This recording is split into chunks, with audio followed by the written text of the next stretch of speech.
Assalamualaikum warahmatullahi wabarakatuh. Salam sejahtera Bapak Ibu dan pemirsa dimanapun Anda menyaksikan. Kembali Majalah SUA dan SUA Network menyelenggarakan acara Indonesia Business Woman of the Year and Indonesia Young Woman Future Business Leader 2020.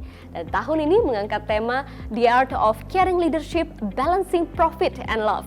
Nah, tahun yang lalu, acara selebrasi para wanita pemimpin bisnis dan wanita pemimpin bisnis masa depan 2020 di Indonesia berlangsung di Hotel Shangri-La, Jakarta dengan menghadirkan audiens dan juga para pemenang Indonesia Business Woman of the Year dan juga Indonesia Young Woman Future Business Leader 2019. Dan kali ini dari Universitas Tarumanagara. Namun di tahun 2020 ini, sesuatu yang beda, kami menyelenggarakannya secara virtual sehingga bisa Anda saksikan dimanapun dan setiap saat di channel YouTube SUA Media Inc. karena masih adanya PSBB atau pembatasan sosial berskala besar akibat pandemi COVID-19. Hadirin, laporan dari Grant Thornton Women in Business 2019 menyebutkan dari hasil survei yang dilakukan di 37 negara termasuk Indonesia, ternyata hanya 2% dari perusahaan di tanah air yang seluruh posisi manajemen seniornya diduduki oleh kaum pria.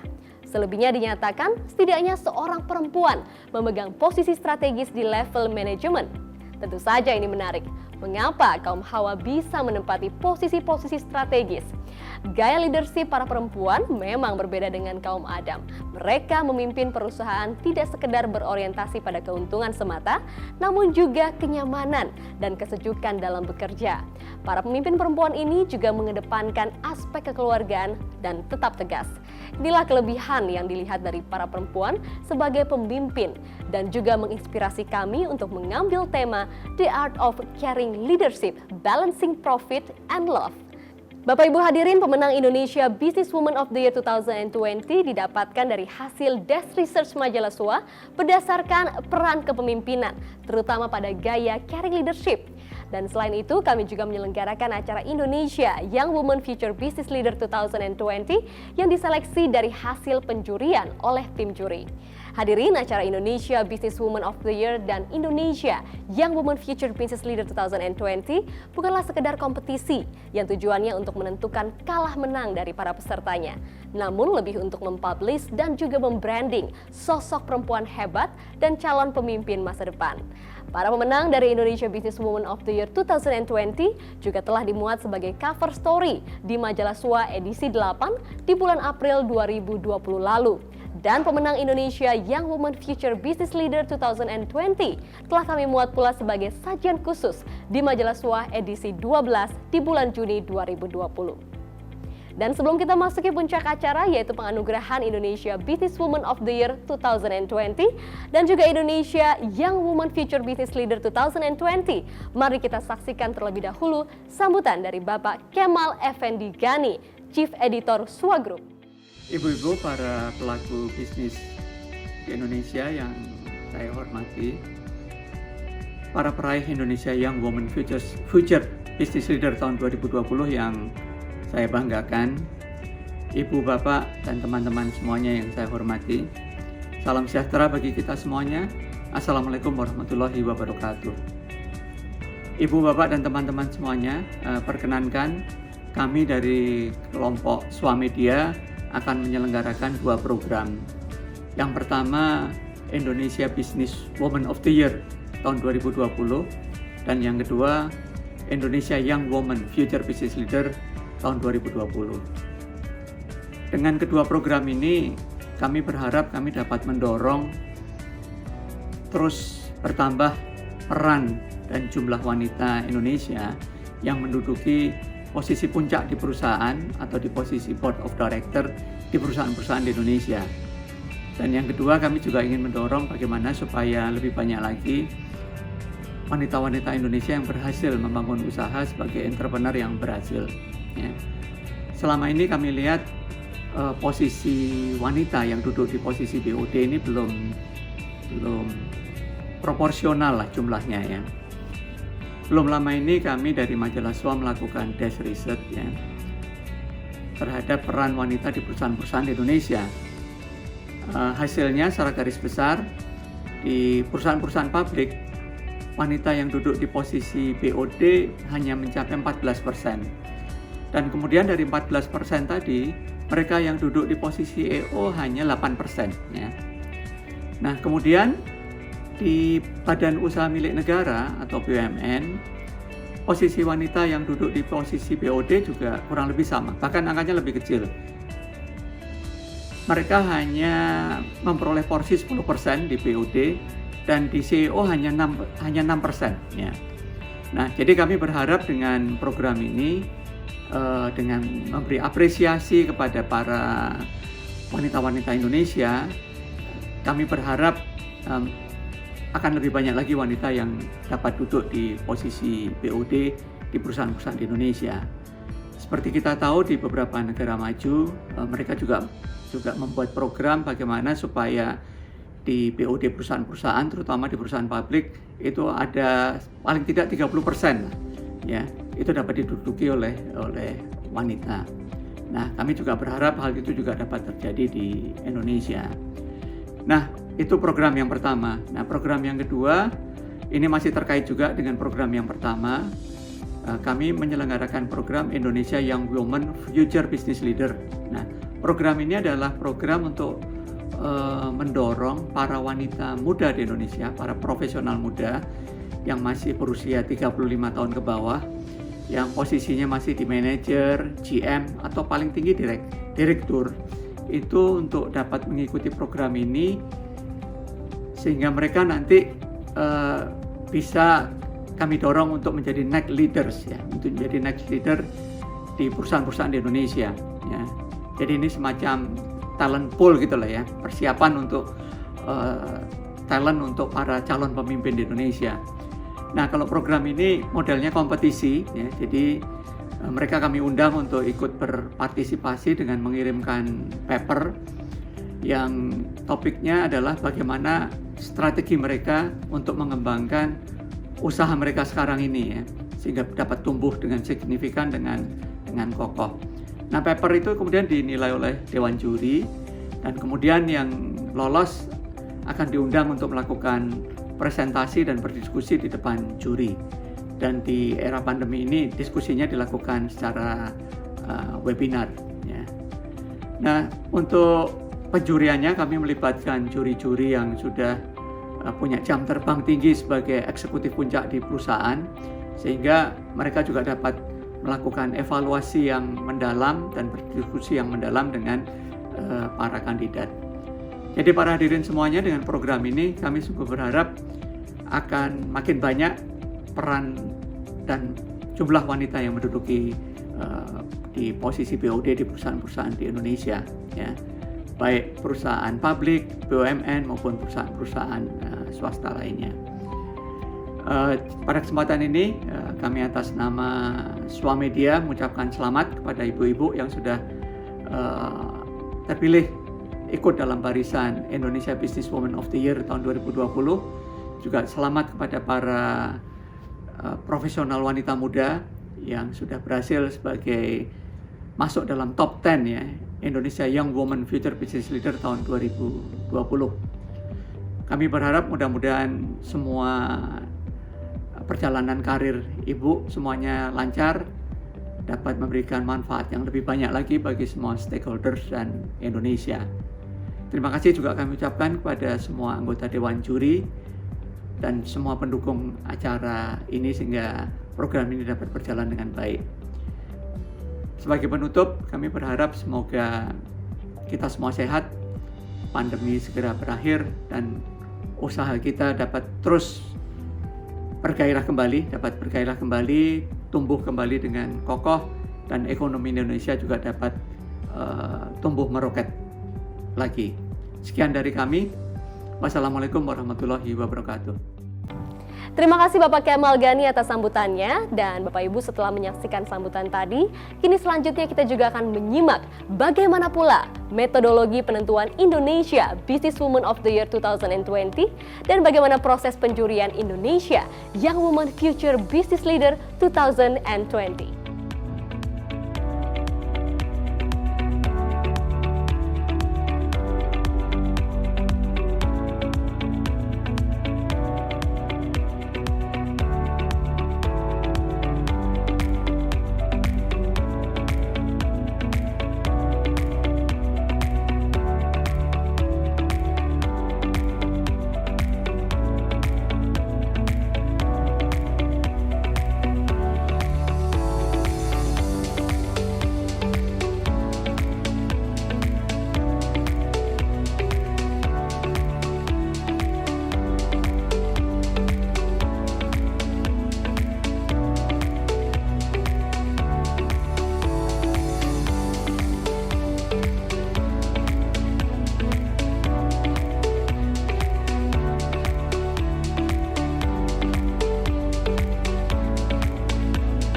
Bapak Ibu hadirin, kini tibalah saat atau momen yang kita nantikan bersama. Pengumuman pemenang Indonesia Business Woman of the Year 2020. Dan pemenangnya adalah selamat kepada Ibu Siwi Penny, Direktur Utama PT Perkebunan Nusantara 12. Selamat kepada Ibu Ira Puspadewi, Direktur Utama PT ASDP Indonesia Ferry. Selamat kepada Ibu Handayani, Direktur Consumer BRI. Selamat kepada Ibu Maya Watono, Country CEO Densu Aegis Network Indonesia. Selamat kepada Ibu Petronella Soan, Chief Operation Officer PT Sentral Mega Kencana. Selamat kepada Ibu Anne Patricia Sutanto, Wakil Direktur Utama PT Pan Brothers Tbk. Selamat kepada Ibu Liana Wijaya, Presiden Direktur PT Tiga Raksa Satria Tbk. Selamat kepada Ibu Mary Harun, Canon Business Unit Director PT Datascript. Selamat kepada Ibu Elin Wati, CEO Sun Life Financial Indonesia. Selamat kepada Ibu Istini Tati Sidarta, Direktur Utama PT Austindo Nusantara Jaya Tbk. Selamat kepada Ibu Lin Ramli, Presiden Direktur PT Busan Auto Finance. Demikian para pemenang, dan tentu selamat sekali lagi kepada para pemenang penghargaan Indonesia Business Woman of the Year 2020. Banyak yang bisa kita tiru dan kita teladani dari para pemenang. Untuk itu kita akan dengarkan bagaimana sharing testimoni dari para pemenang untuk menginspirasi kita semua. Bicara soal caring leadership, apa yang pertama ada di kepala saya? Yang pertama adalah people first. Apalagi di industri seperti ASDP, banyak kapalnya, banyak pelabuhannya, sangat padat karya. Seberapapun teknologi yang kita punya, tetap akhirnya orang yang menentukan semuanya. Maka dari itu kalau ditanya, yang paling menjadi perhatian saya, kepedulian saya nomor satu adalah kita pastikan our people memang siap, profesional, dan dalam keadaan baik untuk membuat kinerja yang terbaik. Nah kemudian contohnya apa nih? Contohnya misalnya nih, apalagi di saat pandemi ini terasa betul. Waktu kita awal-awal di masa pandemi, sangat sulit semuanya untuk mendapatkan masker. Beli pun belum tentu bisa, kalaupun ada sangat mahal.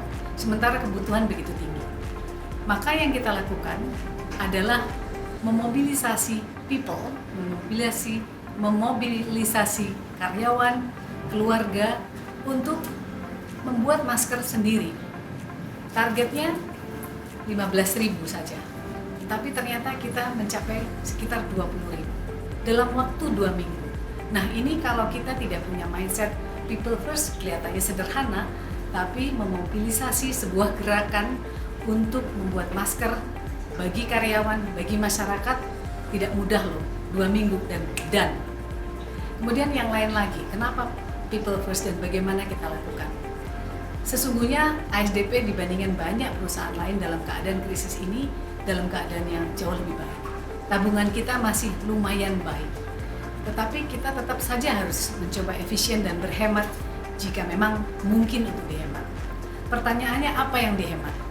Tentu saja sebagai manajemen kita exercise, kita lihat-lihat skenario, kita buat apakah misalnya beberapa tunjangan nih kita ambil atau kita tunda dulu, tapi kita putuskan tidak. Karena kita ingin berada dalam kondisi situasi di mana perusahaan ini memang mendukung dan tetap konsisten terhadap people first. Maka tetap saja tunjangan yang kita berikan tetap kita berikan sesuai dengan janji. Kemudian yang kedua adalah kolaborasi. Yang menurut saya berbeda di pengalaman saya dan di pengamatan saya, perempuan lebih punya naluri untuk kolaborasi lebih besar dibandingkan dengan laki-laki. Laki-laki itu sering kompetisi dan teritorial sekali. Bukan berarti perempuan juga tidak punya kompetisi, karena kompetisi juga diperlukan untuk memastikan memang perusahaan selalu berada dalam kinerja terbaik. Tetapi perempuan itu biasanya selalu punya naluri untuk mendengarkan dengan empati, mencoba memahami kenapa orang berbeda, kemudian kolaborasi untuk membuat keputusan yang kira-kira kita bisa ketemu di tengah. Kadang-kadang waktunya mungkin lebih panjang, kadang-kadang perlu engagement yang lebih banyak kepada orang yang lebih luas audiensnya, tetapi kalau itu memang kemudian membuat keputusan bisa diterima dengan lebih baik, pelaksanaannya lebih efektif, maka biasanya perempuan akan lakukan itu. Kemudian yang ketiga, ini saya istilahkannya mungkin lucu gitu ya, tapi naluri itu ada, dan saya kira banyak perempuan yang menjadi pemimpin punya naluri itu. Saya sebutnya naluri induk ayam. Induk ayam itu kalau lagi dengan anak-anaknya, kemudian anak-anaknya terganggu atau ada yang menyerang, sudah bisa dipastikan semua bulu-bulunya berdiri dengan cepat, dan dia dengan punya naluri untuk segera dengan bahasa tubuhnya untuk menyerang orang yang menyerang si anak ini. Nah, kelihatannya ilustrasi sederhana dan keseharian, tapi sesungguhnya saya melihat banyak perempuan punya naluri kepedulian atau caring seperti itu. Di rumah sih bisa dimarah-marahin gitu si anak-anak ini, tapi ketika berhadapan dengan eksternal, berhadapan dengan orang lain di luar rumah, maka biasanya perempuan akan lebih membela kepada anak-anaknya. Kalau kita bicara leadership, tentu kita bicara bagaimana seorang leader itu bertugas untuk membawa sebuah perusahaan itu memiliki kinerja yang lebih baik atau performan yang lebih baik, dan perusahaan itu menjadi sustain. Kemudian juga tugas seorang leader adalah memastikan bahwa harapan atau visi misi dari perusahaan itu dapat tercapai sesuai dengan harapan stakeholdernya dengan cara yang tentu sesuai dengan good corporate governance. Dan yang tentu yang tidak kalah pentingnya adalah kalau kita bicara leader, maka tentu leader ini harus mampu membentuk dan memimpin timnya menjadi sebuah kekuatan untuk membawa perusahaan menjadi berkinerja lebih baik. Nah, kita bicara tentang caring, tentu itu adalah bicara mengenai hal-hal yang kita harus tahu persis gitu, tahu secara detail apa-apa saja yang diperlukan bagi sebuah tim atau bagi bawahan begitu, atau bagi seluruh support di manajemen itu untuk memastikan bahwa arah visi dan misi perusahaan dapat dicapai. Nah, kalau kita bicara caring itu sering diasosiasikan bahwa kita sangat peka, kita sangat tahu, kita sangat memahami dari tim atau employee di bawah kita.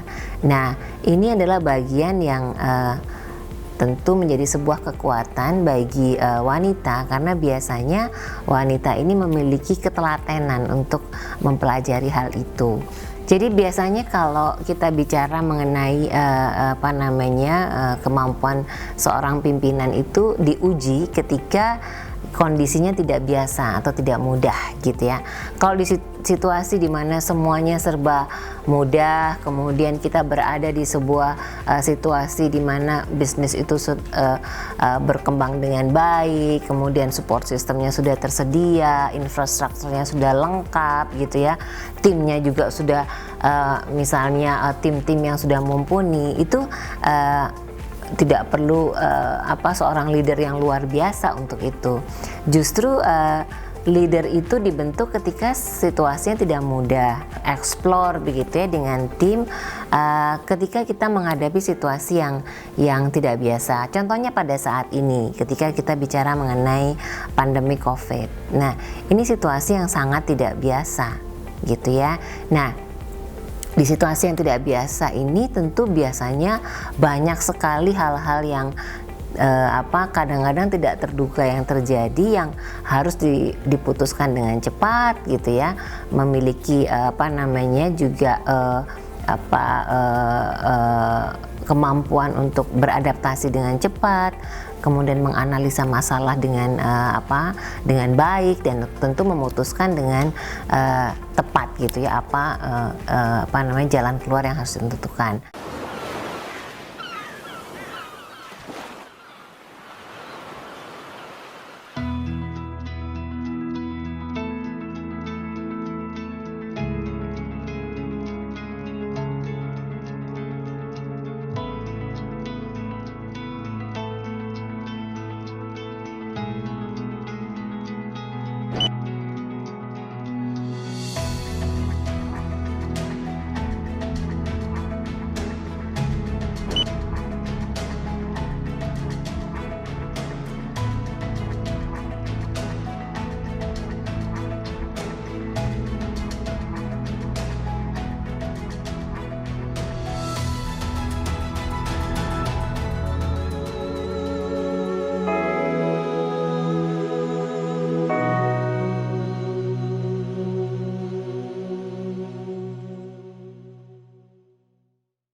Mau gampang login?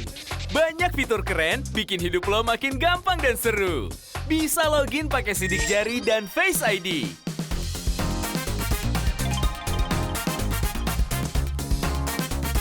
Atau ganti nomor rekening pakai nama kerenmu. Bisa dapat mutasi rekening sampai 12 bulan? Download keseruan Brimo sekarang. Brimo, login keseruanmu. Bagaimana gaya kepemimpinan yang saya kembangkan di Tiga Raksa? Pada dasarnya saya mengelola dengan terbuka atau transparan, dan saya mengadop gaya kepemimpinan dari Ki Hajar Dewantoro. Dalam filosofinya, Ingarso Sungtulodo, Ing Madyo Mangunkarso, Tutmuri Handayani, yang artinya di depan memberikan teladan, di tengah memberikan bimbingan dan arahan serta motivasi, dan di belakang memberikan dorongan semangat atau empower people. Caring leader adalah seorang pemimpin yang memiliki kepedulian dan niat yang tulus pada orang lain. Dia memiliki keinginan untuk lebih mengenal orang yang bekerja dengannya dan mendorong mereka untuk menjadi yang terbaik. Caring leader selalu menunjukkan gaya kepemimpinan yang selalu ingin melibatkan orang lain dalam kepemimpinannya. Caring leader ingin menjadikan orang lain sebagai bagian dari kepemimpinannya dan menjadikannya super team, bukan superman atau superwoman. Caring leader adalah pemimpin yang penuh hormat, perhatian, dan sangat efektif sebagai komunikator atau pembicara.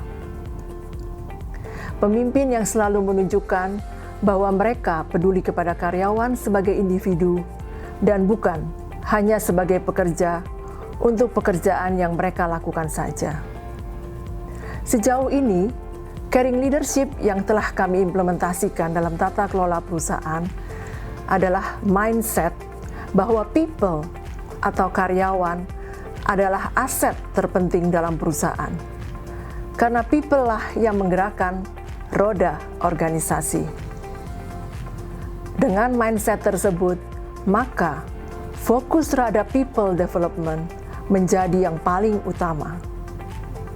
Budget khusus disediakan untuk kegiatan-kegiatan yang mendukung pengembangan karyawan, mulai dari yang sifatnya formal, seperti training, coaching, improvement, maupun kegiatan yang mendukung kebutuhan personal karyawan. Saya selalu menjaga suasana kekeluargaan di dalam tim dan berusaha membimbing setiap anggota tim untuk terus meningkatkan kemampuan mereka.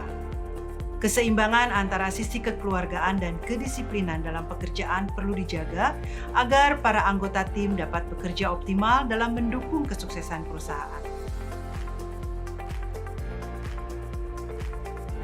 Saya melihat dan memperlakukan tim tidak hanya sebagai rekan kerja yang berfungsi untuk mendukung pencapaian objektif perusahaan, namun juga sebagai bagian dari keluarga besar yang setiap hari menghabiskan waktu bersama, bahkan lebih lama daripada waktu yang dihabiskan bersama keluarga inti mereka. Perhatian yang saya berikan kepada mereka anggota tim tidak hanya dari aspek pekerjaan di kantor, namun juga dari kehidupan pribadi dan keluarga mereka. Sebagai contoh, ketika ada keluarga karyawan yang mendapat musibah, saya akan berusaha memberikan dukungan moral maupun material bila mana diperlukan untuk meringankan beban karyawan tersebut. Saya juga tidak menutup diri untuk berkenalan dengan keluarga anggota tim saya. Setiap tahun jika tidak ada halangan berarti, saya mengundang anggota tim saya beserta keluarga mereka untuk berkumpul dan makan bersama di kediaman saya dengan tujuan agar sesama keluarga mereka juga dapat saling berkenalan dan menjadikan tim di perusahaan sebagai sebuah keluarga besar.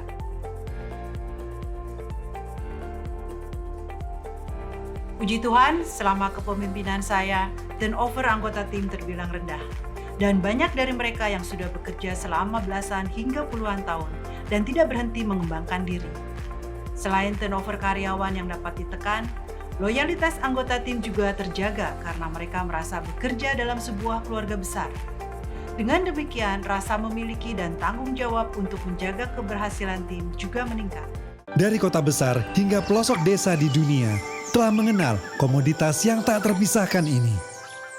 Sudah menjadi kebutuhan, bahkan menjadi tren masa kini.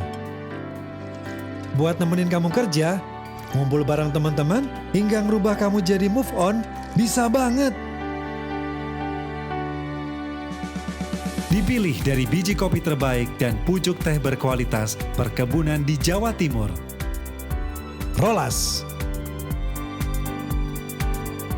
Java Coffee Jampit, Belawan, Maragogip, Tipika, Biberi, Kopi Lanang Malangsari, Kopi Gunung Ijen, Teh Gajah Kertowono, Rolas Green Tea, White Tea, Rolas Kenti, dan Rolas Teh Celup. Untuk menjamin kualitasnya, produk Rolas diproduksi dengan sistem manajemen mutu dan pengolahan terbaik. Kopi enak langsung dari ahlinya. Dapatkan relaksasinya.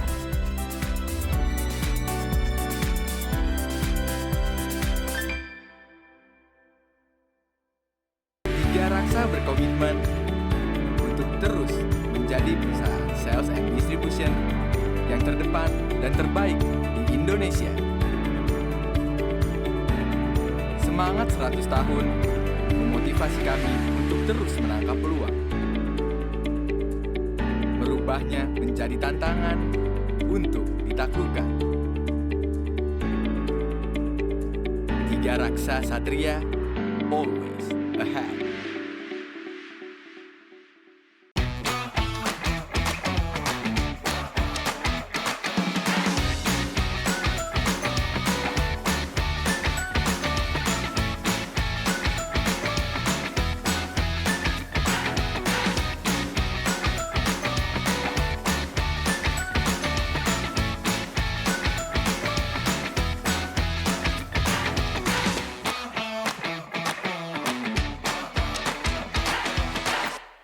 Saat ini kita sedang pandemi COVID yang dimana impact globally maupun Indonesia sangat besar. Different types of leadership is needed in crisis. Caring leadership maupun leadership dengan empathy itu sangat dibutuhkan. Satu rule saya untuk leadership adalah we have to give respect to earn respect. Jadi kalau kita menginginkan our people to respect us, we also have to give respect to our people. Dalam masa COVID ini kita menyadari bahwa semua ini berat. Berat nggak hanya untuk kita dalam sisi bisnis, tapi maupun dari staff, tim, dari sisi personal, family life, work and life balance, dan belum juga worry-worry yang ada mengenai pandemi ini. Jadi kita juga harus sadar bahwa kita harus lead by example, lead dengan strength yang mungkin sebelumnya tidak harus sekuat sekarang. Jadi memang tugas saya sebagai leader adalah memberikan inspirasi dan memberikan positivity bahwa look, we're in this together, we can get through this together. Yang paling penting adalah komunikasi, sangat transparan terhadap staff, apa yang sedang terjadi dengan perusahaan maupun apa visi misi strategi ke depannya. Minimal kita seperti misalnya untuk tahun ini, setengah tahun pertama sudah berjalan, dan bagaimana setengah tahun ke depan akan terus berlanjut, dan strategi visi misi kita apa ke depan untuk bisa melalui krisis ini. Dan itu harus dikomunikasikan dengan secara gamblang dan lugas kepada semua tim. Nah, ini adalah menurut saya sangat penting, komunikasi, empathy di saat krisis ini, dan juga quick adaptive transformation. Karena saat ini yang dibutuhkan adalah juga how we transform the way we work. Kalau memang kita selalu melihat ke belakang, selalu melihat to the past, history, apa yang sudah kita kerjakan, kayaknya susah kalau kita mau maju. Tapi kalau kita bisa melihat how we will be in the future, jadi itu dengan itu kita bisa maju. Untuk contoh detail konkret mengenai caring leadership sendiri, salah satu contoh adalah CSR project kita, di mana kita memberikan donasi kepada medical workers dalam bentuk APD maupun food donation. Mengenai caring leadership, kita lihat bahwa ya salah satunya adalah komunikasi. Kita terus berkomunikasi sebisa mungkin adalah kita try to protect our people's livelihood. Bisnis kita harus terus berjalan. Of course we have to protect our business, but we also have to protect our people. Jadi kita beri motivasi kepada staff agar terus bisa positif dan memberikan kontribusi yang terbaik kepada perusahaan, sehingga perusahaan juga bisa tetap survive. Kalau perusahaan survive, otomatis all the staff within the company will survive. Jadi itu strategi kita dalam caring leadership. Impact yang saya lihat terhadap caring leadership ini adalah sangat positif. Salah satu contoh adalah digital adoption kita. Sejak work from home di tanggal 23 Maret, dalam waktu 3 minggu kita bisa mencapai 95% digital adoption. Pertama-tama saya ingin mengucapkan terima kasih kepada Sua Media Group telah memilih saya sebagai salah satu Top Women Business Leader 2020. Sebuah kehormatan bagi saya sekaligus menjadi tanggung jawab untuk saya terus berkarya dan berkontribusi buat tim, perusahaan, dan masyarakat. Saya memulai karir saya di PT Sentral Mega Kencana sejak tahun 1996 sebagai frontliner. Saya diberikan ruang untuk berkarya dan berkarir serta melewati setiap jenjang di dalam struktur organisasi. Hal ini memberikan saya pengalaman memahami setiap tanggung jawab dan tantangan di setiap level jabatan. Pada akhirnya, membuat saya memiliki empati di dalam memimpin. Dalam hal caring leadership, prinsip saya adalah semakin tinggi posisi dan tanggung jawab seorang pemimpin, maka semakin tinggi juga kesediaannya untuk melayani. Dan keduanya harus sejajar. Terlebih lagi, seorang pemimpin harus memiliki kerendahan hati untuk belajar dan mendengarkan. Terbuka di setiap masukan, baik untuk diri sendiri maupun untuk kebaikan perusahaan. Contoh yang sering sekali saya lakukan ketika melihat satu divisi atau tim mempunyai performance kurang baik, padahal saya tahu sebenarnya mereka mampu untuk melakukannya.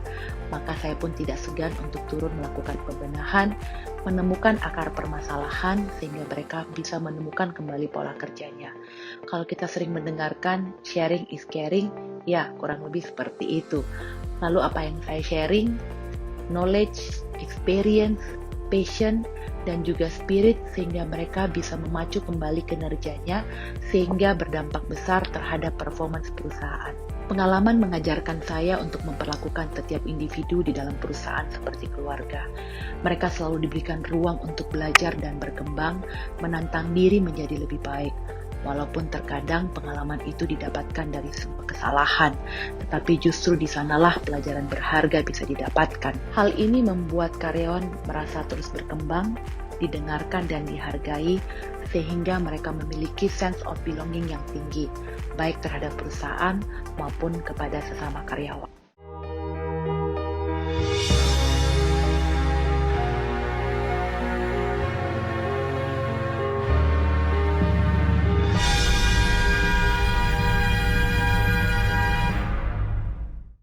Global knowledge with Indonesian heart is our basis to make your brand shine like the beauty of a diamond.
Bapak Ibu, selanjutnya kita akan menyimak bersama pengumuman pemenang Indonesia Young Women Future Business Leader 2020.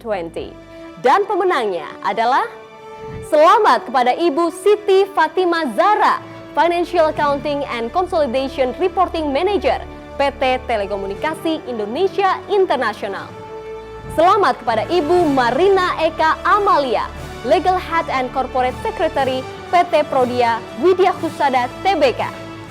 Selamat kepada Ibu Aulia Wahida Camdun, Settlement Data Manager PT Telekomunikasi Indonesia International. Dan Bapak Ibu hadirin sekalian, inilah daftar keseluruhan pemenang penghargaan Indonesia Businesswoman of the Year 2020.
Dan inilah daftar keseluruhan pemenang penghargaan Indonesia Young Women Future Business Leader 2020.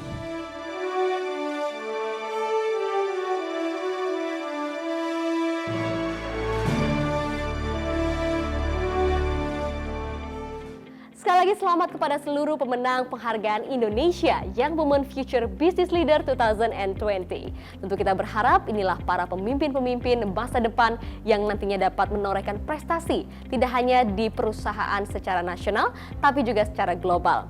Dari hari ke hari dunia kepemimpinan tidak hanya menampilkan kaum pria. Kalangan perempuan pun kian unjuk gigi. Dan terbukti dengan kompetensinya mereka berhasil menapak menjadi para pemimpin di sejumlah perusahaan. Bahkan bukan hanya menduduki kursi pemimpin, mereka juga memberikan impact yang positif bagi stakeholders-nya.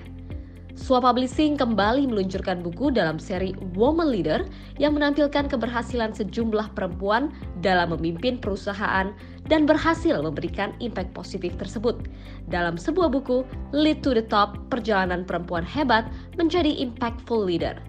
Nah, buku tersebut telah terbit dan bisa Bapak Ibu dapatkan di blibli.com, Tokopedia, dan Shopee. Tersedia juga versi digitalnya di Gramedia Digital.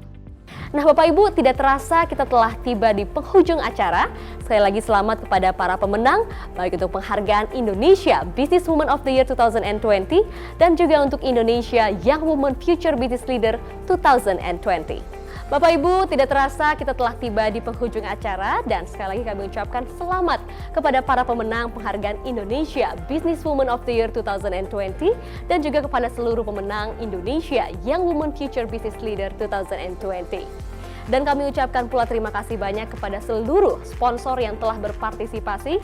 Terima kasih kepada PT Perkebunan Nusantara 12, PT ASDP Indonesia Ferry, PT Bank Rakyat Indonesia Persero Tbk, PT Densu Aegis Network Indonesia, PT Sentral Mega Kencana, PT Pan Brothers Tbk, PT Tiga Raksa Satria Tbk, PT Datascript, PT Sun Life Financial, PT Indonesia Power, Universitas Tarumanagara, Terima kasih kepada seluruh sponsor yang telah mendukung acara pada hari ini.